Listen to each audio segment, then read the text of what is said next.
सांगाल फलटणमध्ये डॉक्टरने आत्महत्या केली आणि माजी खासदारांच्यावर आरोप होता. हे बघा, चौकशी चालू आहे.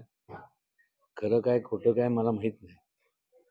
पण दोषी कोणी जरी असलं तर व्यवस्थित पोलिसांनी किंवा जे काय शासकीय यंत्रणांनी चौकशी करावी. असे अनुचित प्रकार होता कामा नये, घडता कामा नये. आणि कोणी जरी असलं तरी शिक्षाही झाली पाहिजे.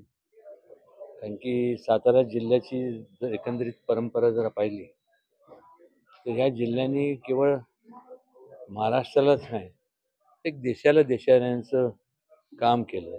चव्हाणसाहेबांच्या माध्यमातून असेल, हे असे नेते होऊन गेले.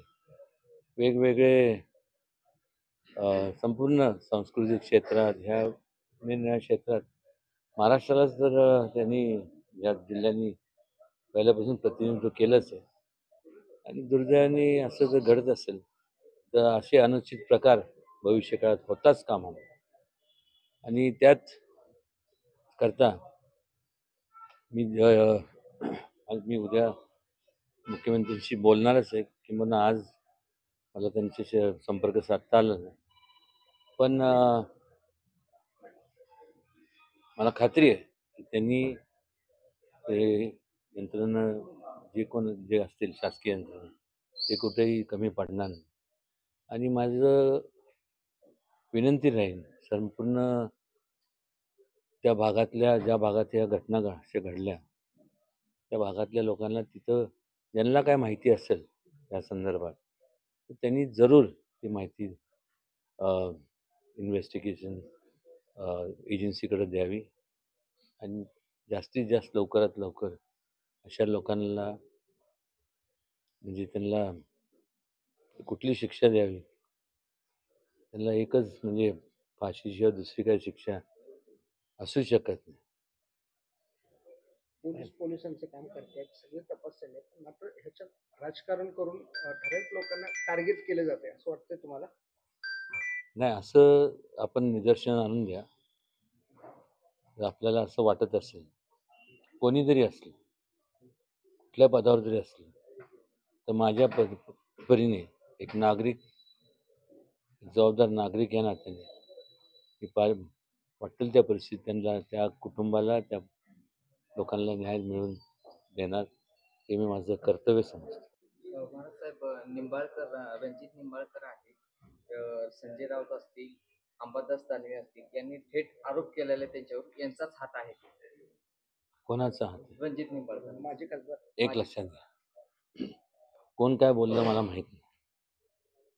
पण जोपर्यंत आरोप करणं सोपं असतं, पण जोपर्यंत सगळं सखोल चौकशी होत नाही, उघडकीस येत नाही, तोपर्यंत आरोप म्हणण्यापेक्षा करणं हे चुकीचं आहे.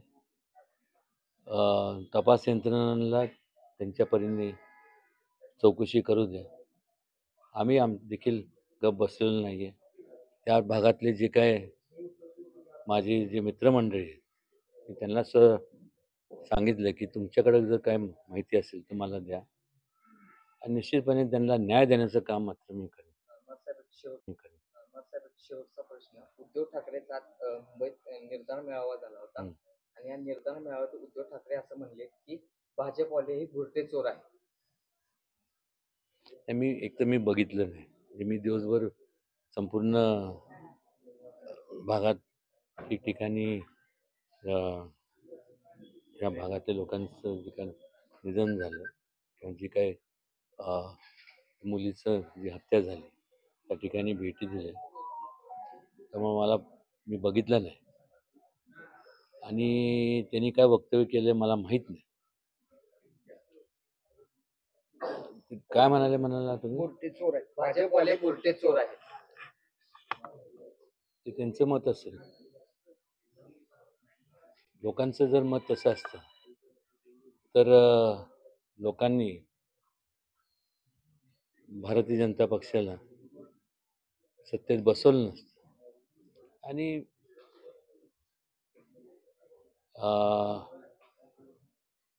प्रत्येकाने विचार केला पाहिजे की जेव्हा आपण एक बोट दुसऱ्याकडे दाखवतो, काय पुरावे असतील तर ठीक आहे, पण 3 बोटं आपल्याकडे स्वतःकडं म्हणजे पॉईंट असतात.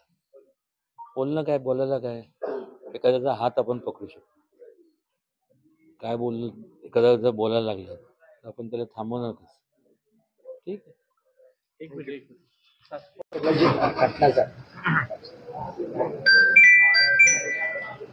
त्या व्यक्तीवर कठोर कारवाई झालीच पाहिजे. कारण की एका म्हणजे तिने अजून म्हणजे तिच्या जीवनाला सुरुवात केली पण नव्हती. अशा लहान मुलीचा जर अशी अशी म्हणजे अशी निर्गुण हत्या होत असेल तर त्याच्या कडक कारवाई तर केली पाहिजे. आणि जो कोण असेल, मी माझ्या परीने माहिती काढणार आहे आणि कुठल्याही वकिलांनी त्याचं वकीलपत्र घेऊ नये. आणि ज्याला त्या भागातल्या लोकांना मगाशी आम्ही तिथे भेट दिली, माझ्या तिथले असणारे जे काही मित्रमंडळी आहेत त्यांना सुद्धा मी सांगितलं की मला आपण सांगा जर काय असेल, काय काय कोणी काय, कारण की मी तर नव्हतो. निश्चितपणे असंही नाही की घरातले लोक जरी रानात गेले असले तरी आजूबाजूचे घर शेजारचे जर तिथं असतील, मला ते सांगण्यात आलं की त्या 2-3 घरं सोडून कोण व्यक्ती मला माहीत नाही, नाव घेण्यात आलं की हा अगोदर सुद्धा असा अनुचित प्रकार त्याच्याकडनं घडला.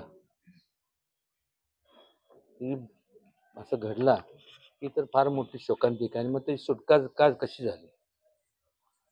शासनाने आणि पोलीस यंत्रणेने सखोल चौकशी करावी. आणि एवढंच.